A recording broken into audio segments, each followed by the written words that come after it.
Era o único batismo conhecido ali. Esse grupo, então, entrou em crise, como se diz na linguagem teológica. E um deles saiu pela Holanda em busca de algum outro grupo, alguma outra comunidade, digamos assim, que batizasse por imersão e encontrou os chamados colegiantes. Então, em 1634, John Spilsbury, Thomas Merton foram batizados. Merton, na verdade, foi batizado, voltou à igreja, batizou Harris, batizou os outros, e todos foram batizados, cerca de 40 pessoas. Esta é a primeira dificuldade histórica que nós temos, e isso já custou a um reitor de seminário sua demissão. Quando um reitor, um teólogo americano chamado Whitsitt, descobriu os chamados documentos Kiffin, que mostravam a descoberta pelos batistas da imersão, ele foi demitido do seminário, porque como é que pode se pensar que os batistas batizavam por aspersão? Mas esses são os fatos históricos. Um outro problema na origem dos batistas é com relação à predestinação. Então, surgiu essa primeira comunidade, que era uma comunidade de batistas gerais, que acreditavam que Jesus Cristo veio para todos e não só para os predestinados. Um outro grupo, internamente, cria que a expiação era limitada, era particular, isto é, a predestinação era particularizada àqueles eleitos. Um calvinismo estrito. Os dois grupos, então, se separaram. Os batistas gerais não cresceram, é muito curioso isso, não se desenvolveram, e os batistas particulares se desenvolveram, cresceram, e algumas décadas depois eles se fundiram, desaparecendo esse tipo de problemas. É muito interessante, porque esse é um tema tabu entre os batistas. Os batistas, na verdade, sempre colocaram o tema da predestinação dupla para debaixo do tapete. E é bom que ali fique. Se formos discutir de novo esse assunto, teremos divisão, como já houve nos Estados Unidos, e não vale, absolutamente não vale a pena. Os batistas, portanto, se desenvolvem, e aí há um elemento muito, muito interessante para nós considerarmos, que é o surgimento das associações batistas. Então, primeiramente surgiu a associação de igrejas batistas, 5, 6 igrejas, livremente, mantida, essa aqui é uma palavra muito valiosa, mantida a ideia original da autonomia da igreja local, isto é, a associação era um trabalho cooperativo, sem nenhum fator coercitivo, nenhum fator supra-organizacional. É bom termos isso bem claramente, porque isso faz parte do ethos, da origem, da formação dos batistas. Então, assim surgiram as associações, sempre de natureza cooperativa, nunca, jamais, de ordem impositiva. Esse grupo original da Holanda continuou uma parte na Holanda, outra parte voltou para a Inglaterra, e uma outra parte migrou para os Estados Unidos.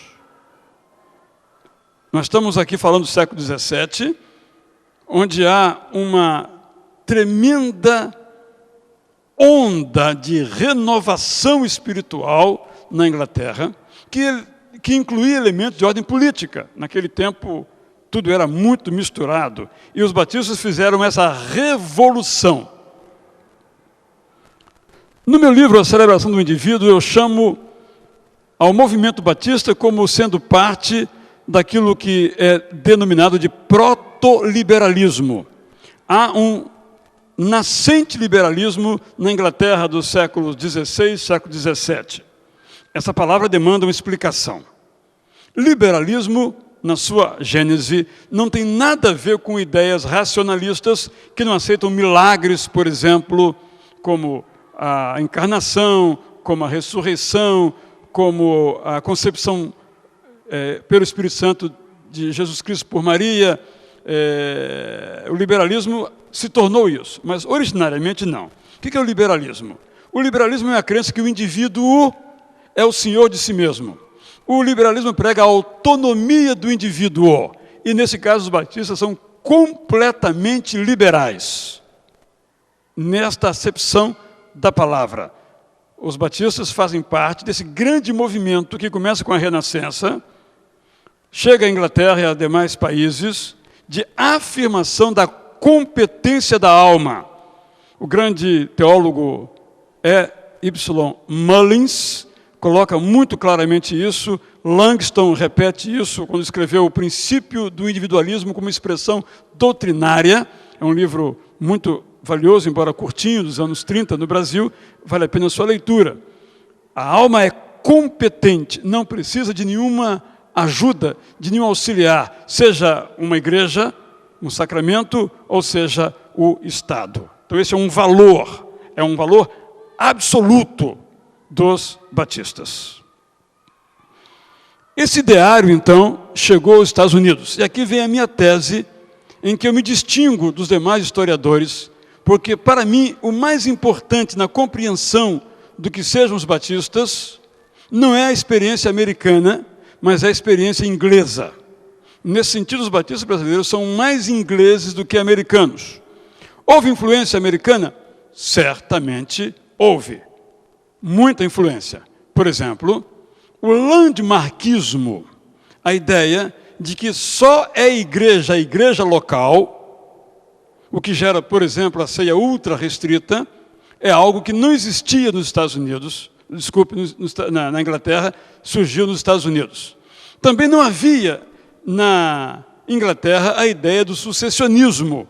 Eles não tinham qualquer dificuldade de reconhecer as suas origens na Inglaterra. Isso surgiu nos Estados Unidos por uma razão feia, cá entre nós. A razão foi a seguinte: os batistas estavam crescendo pouquinho nos Estados Unidos, e aí chegaram os metodistas, com música no culto. Como se vê, esse assunto de música é bem antigo, com música no culto. E aí as igrejas metodistas, como se diz na juventude, bombaram.